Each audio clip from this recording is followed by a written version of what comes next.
3, 2, 1. Hi everybody, Mr. Higgins here, and welcome to Project Zero, making your custom background. We are going to use 3 basic tools to introduce my class to you, and that is Google Image Search, Sketch.io, and Sketchpad, which is a great place to generate text and to draw especially black line art. Then we're going to go into Pixlr, which is basically like a free online version of Photoshop. It's not quite as powerful, but normal Photoshop costs $20 a month, and this is free and you can access it from anywhere and use it for any class, and that's the important thing. To start your custom background, you're going to find a background image on Google that we're going to start with. Then we're going to find some background elements that you're going to add with it. Then you're going to generate your full name using the same colors as that background, kind of thinking about what it looks like stylistically. Then we're going to put everything together in Pixlr, that free online Photoshop. So jumping into searching for our beginning background, what I suggest is that you just type in background to start, and then left click on Google Images. That's the left mouse button.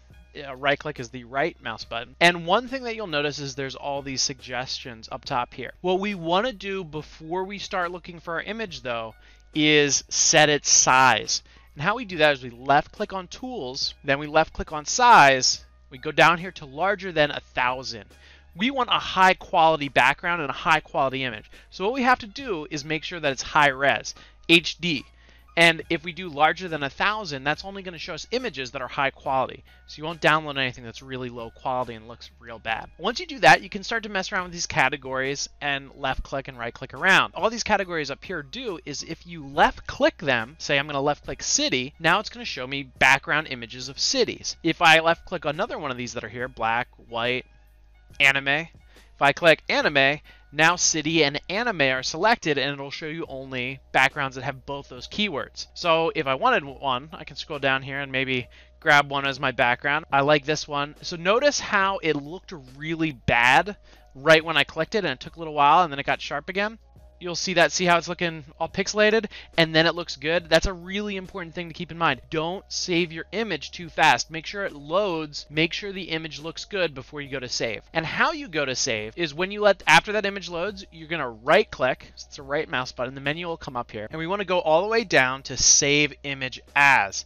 You want to left click that. Newbie mistake, newbie warning right here is a lot of students, if they don't know what they're doing, they do save link as. That doesn't save it as a photo, it saves it as a website link. We can't edit website links, we want images. So I'm going to left click save image as. I'm going to go to my downloads folder here, and what I'm going to do is click new folder on the top left here, or I'm going to right click new folder, and I'm going to name it Zero Custom Background.